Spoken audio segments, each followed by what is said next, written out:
चींटी और टिड्डा की कहानी। गर्मी का दिन था। सुबह की खिली धूप में एक टिड्डा बड़े मज़े से घास पर फुदक रहा था। वह बड़ा खुश था और उस खुशी में गा रहा था, नाच रहा था और ज़िंदगी के मज़े ले रहा था। एक और जहाँ टिड्डा अपनी मस्ती में लगा हुआ था, वहीं दूसरी ओर एक चींटी अनाज के एक दाने को पेट पर ढोकर अपने बिल में ले जा रही थी। जब चींटी टिड्डे के पास से गुजरी तो टिड्डी ने उसे अपने पास बुलाया और कहा, प्यारी चींटी, आओ मज़े करें। लेकिन चींटी ने मना कर दिया और अपने काम में लगी रही। वह पूरे दिन कड़ी मेहनत कर एक एक कर अनाज का दाना खेत से उठाकर अपने बिल तक ले जाती रही। अपनी मस्ती में डूबा टिड्डा चींटी को देखता और हंसता। वह बार बार उसे अपने पास बुलाता और कहता, प्यारी चींटी, तुम क्यों इतनी मेहनत कर रही हो? आओ कुछ देर आराम करो, मेरा गाना सुनो। गर्मी के लंबे और उजले दिन हैं, ऐसे खूबसूरत दिन इस तरह से मेहनत करके क्यों बर्बाद करना?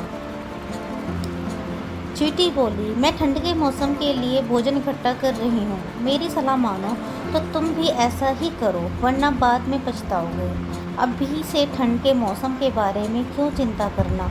टिड्डा बोला, मेरे पास पर्याप्त भोजन है और ठंड का मौसम तो अभी बहुत दूर है। उसकी तैयारी करने के लिए बहुत समय है।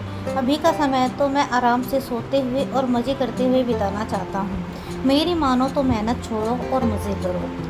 टिड्डे की बात पर ध्यान ना देकर चींटी अपने काम में लगी रही। पूरी गर्मी मेहनत कर उसने अपने बिल में ढेर सारा अनाज इकट्ठा कर लिया, जो ठंड के दिनों में उसे काम आने वाला था। उधर टिड्डा ठंड के मौसम की तैयारी के स्थान पर पूरे दिन नाचता गाता रहा। अपनी मस्ती में उसे होश ही नहीं रहा कि गर्मी के दिन बहुत लंबे समय तक नहीं रहने वाले हैं। जल्द ही ठंड के दिन और फिर बरसात के दिन आ जाएंगे, जो उस जैसे जीवों के लिए मुश्किल भरे दिन हों। धीरे धीरे गर्मी चली गई और बसंत का मौसम आ गया।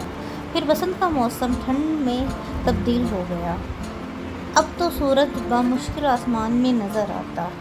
दिन छोटे हो गए और रातें बड़ी हो गई थी। कड़कड़ाती ठंड पड़ने लगी थी और बर्फबारी होने लगी थी। अब टिड्डे को महसूस हुआ कि चींटी सही कह रही थी। उसे भी इस मौसम के लिए पहले से तैयारी करनी चाहिए थी। लेकिन वह तो पूरी गर्मी नाचता गाता और मज़े करता रहा। अब ना उसे गाना गाने का मन कर रहा था, ना ही नाचने का। उसका भोजन खत्म हो चुका था। वह ठंड और भूख से तड़प रहा था। उसने सोचा नहीं था कि ठंडी इतनी बुरी भी हो सकती है। उसके पास भोजन नहीं था, बर्फ़ से बचने का इंतज़ाम नहीं था। उसे लगने लगा कि जिस गर्मी के मौसम में उसने इतने मज़े किए हैं, शायद अब अगली बार उस मौसम को देखने के लिए वह जिंदा ही ना बचे। एक दिन भूख से तड़पते हुए बर्फीले मौसम में उसकी नज़र चींटी पर पड़ी, जो अपने बिल में मज़े से आराम कर रही थी। उसके पास पर्याप्त भोजन था और ठंड से बचने के लिए आसरा। टिड्डा पछताने लगा और रोने लगा। उसे समय बर्बाद करने का फल मिल चुका था। सीख, समय का सदुपयोग करें, अन्यथा समय हाथ से निकल जाने पर पछतावे के सिवाय कुछ नहीं आता। धन्यवाद।